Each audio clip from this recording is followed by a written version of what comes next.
Hey everybody, well, Justice Stephen Breyer announced last week that he's retiring, and thank God. Now, don't get me wrong, Justice Breyer has been a great justice, very good man, but he needed to do this to make sure that we don't have another Merrick Garland or Ruth Bader Ginsburg situation. Now, just to review, in the first instance, not long after Justice Antonin Scalia passed unexpectedly on February 13th, 2016, President Obama nominated Merrick Garland, Chief Judge of the D.C. Circuit Court, second highest court in the land. Universally respected, Chief Judge Garland was known as a moderate consensus builder on the D.C. Circuit. Previously, my colleague Orrin Hatch of Utah, senior Republican on the Judiciary Committee, had said publicly that Garland would be a great choice for the Supreme Court. But in an unprecedented move, then Majority Leader Mitch McConnell said no. Look, this has been the history, this has been the tradition, to not throw one of these nominees into the middle of a presidential election cauldron. And we're going to honor the precedents that have been created over decades. It's a presidential election year, just 8 months till November. The next president should pick the new justice. Let the people decide. That's been the history. That's been the tradition. Oh no, wait. Ronald Reagan's nominee, Anthony Kennedy, had been confirmed in 1988, also a presidential campaign year.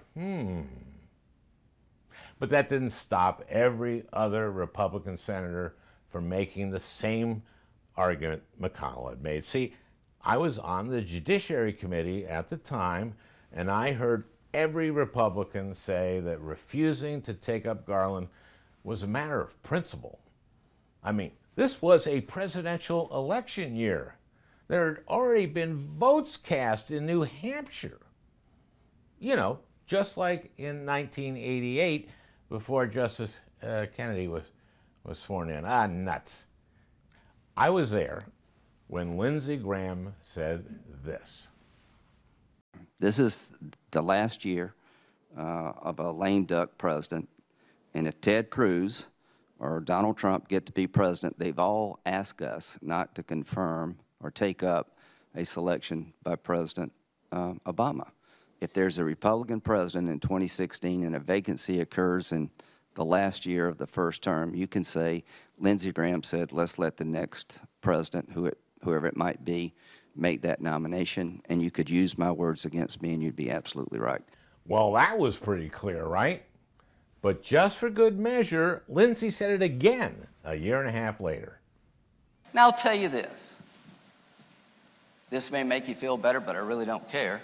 If an opening comes in the last year of President Trump's term and the primary process has started, we'll wait to the next election. And I've got a pretty good chance of being the judiciary. You're on the record. Yeah. All right. Hold the tape.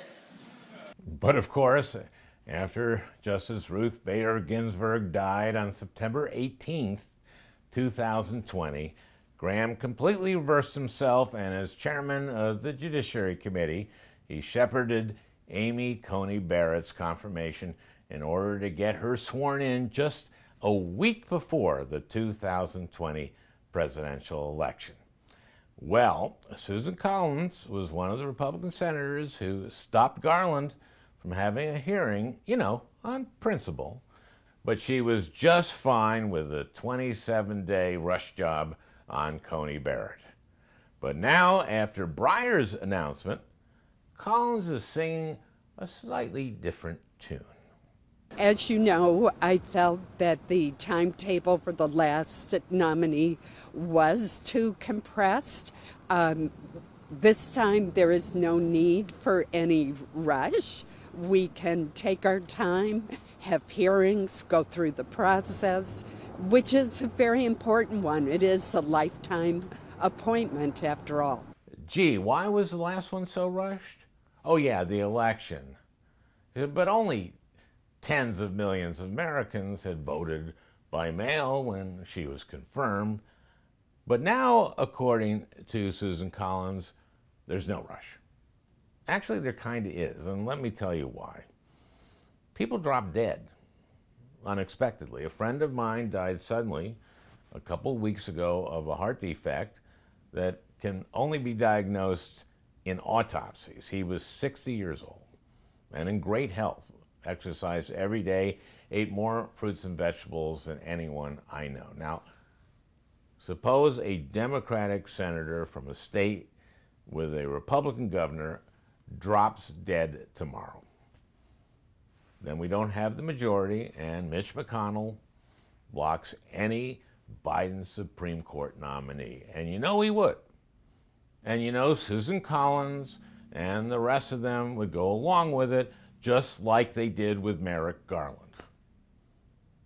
Now, this kind of blatant hypocrisy is maddening, but when it comes down to just disgusting, well, Tucker Carlson weighed in on Breyer's announcement, and guess where he went with it? Here's a hint. It gets very racist. I will appoint a black woman to the Supreme Court. That was Biden's promise. All right. But which black woman exactly? Biden didn't tell us. Biden didn't mention the Supreme Court nominee's legal qualifications or judicial philosophy or ability to perform one of the most important jobs in the country. He didn't even tell us she was a nice person. Okay, now Tucker does understand that all Biden had said was that he would nominate a black woman. I think you can assume that he's going to vet candidates and appoint someone who has the legal qualifications to be a justice and whose legal philosophy is basically in line with the two progressives who will still be on the court, Sonia Sotomayor and Elena Kagan. Nice person? I would think so. Knowing Biden, I'm sure he'd vet for niceness. Is she nice? You know her. Is she nice? You've known her for a long time. Has she ever been a time when she wasn't nice? How about you? Is she nice? Because I think she's nice, but I'm the president. She's going to be nice to me. Okay, let's continue because it gets worse. All he said was she's going to be black and she's going to be female, because to him, that's all that mattered. You almost got the impression that Joe Biden believes all black women are the same. They're identical. Now, what Tucker seems to forget is that the undisputed favorite president of conservatives, Ronald Reagan, made a pledge during the 1980 campaign for president to appoint the first woman to the Supreme Court. Now, maybe you remember when he made that pledge. I'm pleased to announce that as president, I will appoint to the Supreme Court the first woman justice. Now, I can't guarantee that she will be legally qualified or have gone to law school or, for that matter, could even read. But I can guarantee you this: she will be a nice person and white, but not Jewish. I have nothing against the Jews. I can tell you this, that the Warner brothers, Jack, Harry, and Sam, very good to me. They gave me Newt Rockney All-American. Funny story, a lot of people know I lost some of my hearing, and a lot of it in my left ear, and there was a gun going off while shooting one of my movies. A lot of people think it was a Western, but no, it was during Newt Rockney All-American. It was the halftime gun. Anyway, just pledging that my first Supreme Court appointment will be a woman, a Protestant.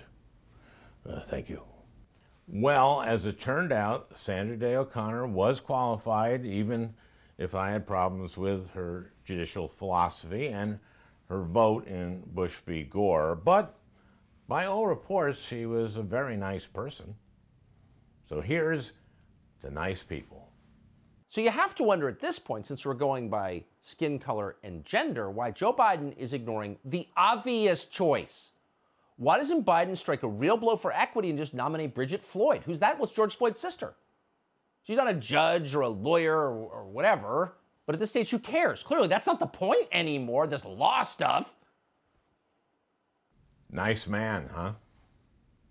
I hope you like this video and that you'll subscribe to the channel. And to catch the only former U.S. Senator currently on tour, you can go to alfranken.com. See you soon.